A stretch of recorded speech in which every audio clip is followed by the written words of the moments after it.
मैं आस्था में विश्वास करता हूं, सबकी आस्था का भी सम्मान करता हूं, लेकिन अंधविश्वास को कतई नहीं मानता, एकदम नहीं मानता।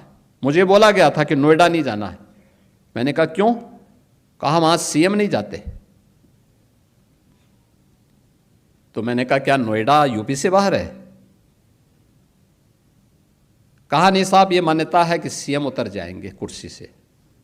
तो हमने कहा भी कुर्सी से तो एक दिन कुर्सी को जाना ही है, तो कुर्सी के मोह में हम क्यों पड़े? मैं जाऊंगा वहां जरूर। और मैं गया था, मैं गया था वहां पे। जब मैं गया तो मैंने देखा क्यों ये लोग बोलते थे, तो पता लगता था, पता लगा वहां 4 लाख मामले बिल्डर और बायर्स के। आप सोचो 15 साल, 10 साल, 20 साल पहले लोगों ने अपनी पूरे जीवन भर की कमाई बिल्डर को दे दी मकान के लिए, फ्लैट देने के लिए, और बिल्डर पैसा दबाए बैठा है, पैसा नहीं दे रहा है, वो मकान नहीं दे रहा है, कब्जा नहीं दे रहा है। बड़ी हाई राइज बिल्डिंग खंडर के रूप में बदल रही है। मैंने बैठक की अथॉरिटी की, Noida authority, greater Noida authority थे।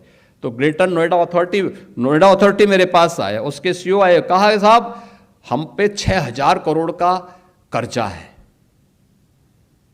दूसरी अथॉरिटी से मैंने कहा, उसने कहा साहब हम पे 3,000 करोड़ का कर्जा है। तो मैंने कहा यार मैं कहां फंस गया हूं, वो तो सब भिखमंगे हैं।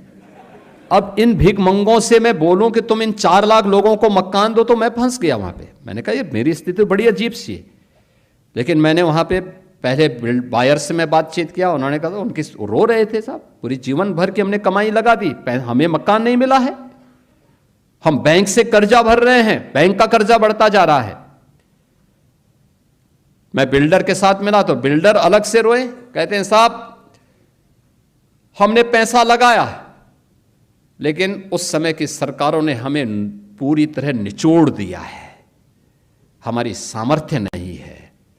मैंने कहा सामर्थ्य हो न हो, इन गरीबों को मकान तो देना ही पड़ेगा आपको, इन 4 लाख लोगों को मकान देना पड़ेगा। आप दीजिए, मैं पॉलिसी बनाने की तैयारी कर रहा हूं, लेकिन आप पहले मकान दीजिए। फिर मैंने अथॉरिटी से कहा, मैंने कहा कार्य पद्धति ठीक करो। हमने रिफॉर्म की, कार्रवाई प्रारंभ की, भ्रष्ट तत्वों को वहां से बाहर का रास्ता दिखाया, और आज मुझे बताते हुए प्रसन्नता है 4 लाख लोगों को हम मकान दे चुके हैं।